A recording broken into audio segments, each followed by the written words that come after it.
A blessed afternoon to everyone. Good afternoon. Habang tayo tumatagal, mas ating dumadami ang pamaypay. Sa sobrang init, pamaypay is really alive. Who among you here, first time in this community, raise your hand. Marami. Ay mga dalawa, tatlo, may apat, may tatlo. Palakpakan natin sila.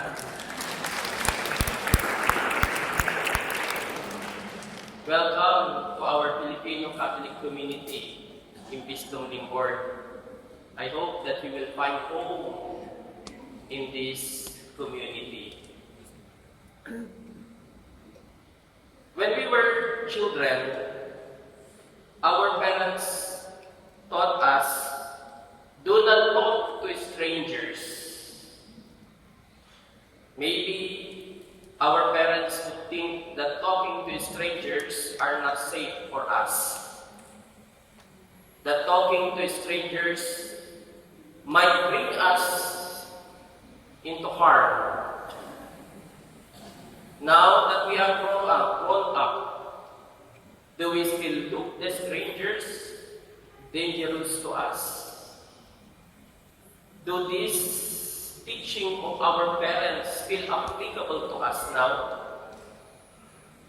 Sana hindi natin nakikita ang mga strangers as dangerous persons.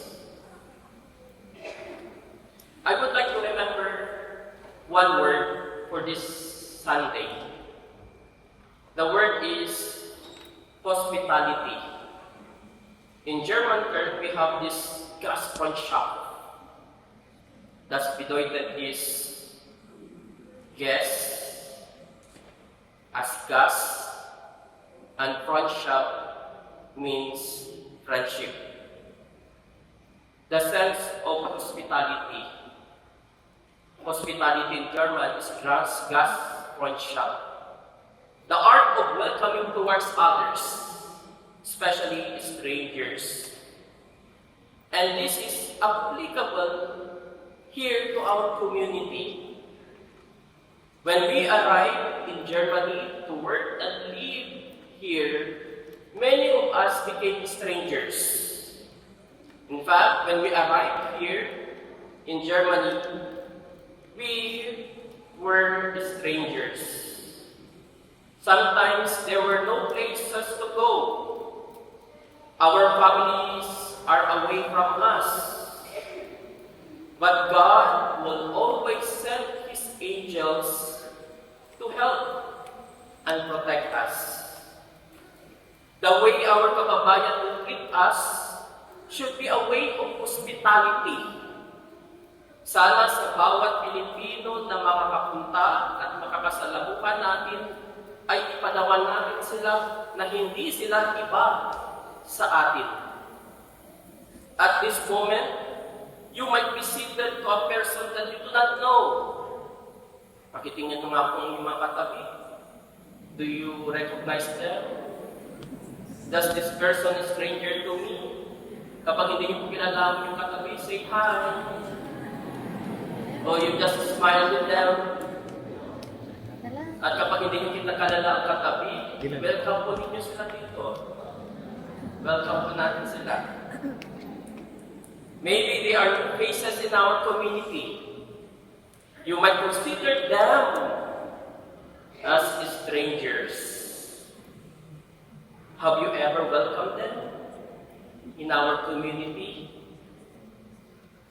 To be Christians must learn how to take rest, to reach out each other. It is easy to welcome friends, family members that we know. It is easy to entertain them as they go in our community. But we also learn, as to be Christians, we must try to reach out also these persons or those persons that we do not know. Do we welcome strangers in our community? Or are we only focused those people whom we know? A good number surely will come in our community later on. Every Mass, there are new faces. Every Mass that we attend, may mga kilala at hindi tayo kilala na nakikita. May mga bumabalik at mayroong ding umaalis.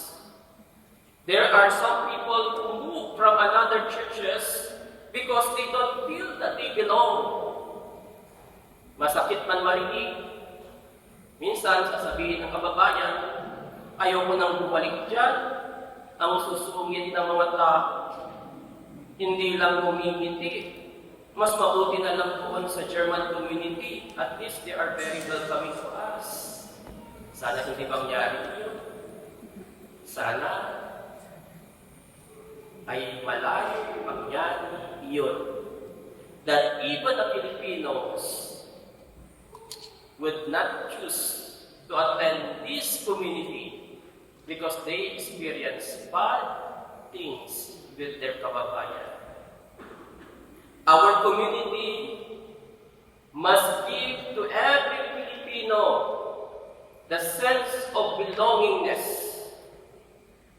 Kahit sino pa man yan. Regardless of their status, regardless of their way of life, as long as they are Filipinos, they must be felt at home in our community. A sense of home for them, even though that they look strangers to us. This is our first reading. In our first reading, Elisha felt at home to a place that unknown to him. He was a stranger as he arrived to Siloam. He had nowhere to go. But there was a woman who took care and welcomed him. This couple took Elisha, not any more stranger, but a visitor who would bring the Word of God to them. This is kind of craftsmanship for him, a kind of hospitality that we need to our community. Hopefully, we take aside our superstitions to others. Hindi ko yan papansinin dahil hindi ko naman siya kilala. Hindi ko yan kakausapin kasi hindi naman siya kabilang sa grupo. Hindi ko yan lalapitan kasi baka masamang tao siya. Sana we take aside from this superstitions to others. We remove the mentality na wala kang buwang sa akong buhay kung dahil hindi kita kilala at baka tayo masaktan. Sisters and brothers, let us be a welcoming community towards strangers. Let us feel them that they are home, so that they could return always to us. This is also what the Gospel tells us now, that as followers of Christ, we must also learn how to give a cup of cold water to the one who is little wants to drink. In other words, when we help those strangers to us, the Lord will remember your deeds and He will surely give you a reward, a blessing that you deserve. The couple who welcomes Elisha in their home receive a reward that they asked for, a blessing of life, of a son. As I arrived here in Germany, I felt so much warm welcome. Nakikita naman ninyo sa aking katawan, tumataba ako. Dahil maraming nag-i-invite ng mga Pilipino, nagpapadala ng pagkain. Pero I remind you, kapag kain ako ng kain, baka hindi ko matapos ang 5 taon dito. I was once a stranger, but now a family to you. God will reward for what good deeds you have done to me. But I also ask you, my dear brothers and sisters, to continue to become blessings for others, especially for Filipinos who are first time here in our community, and Filipinos who are in need.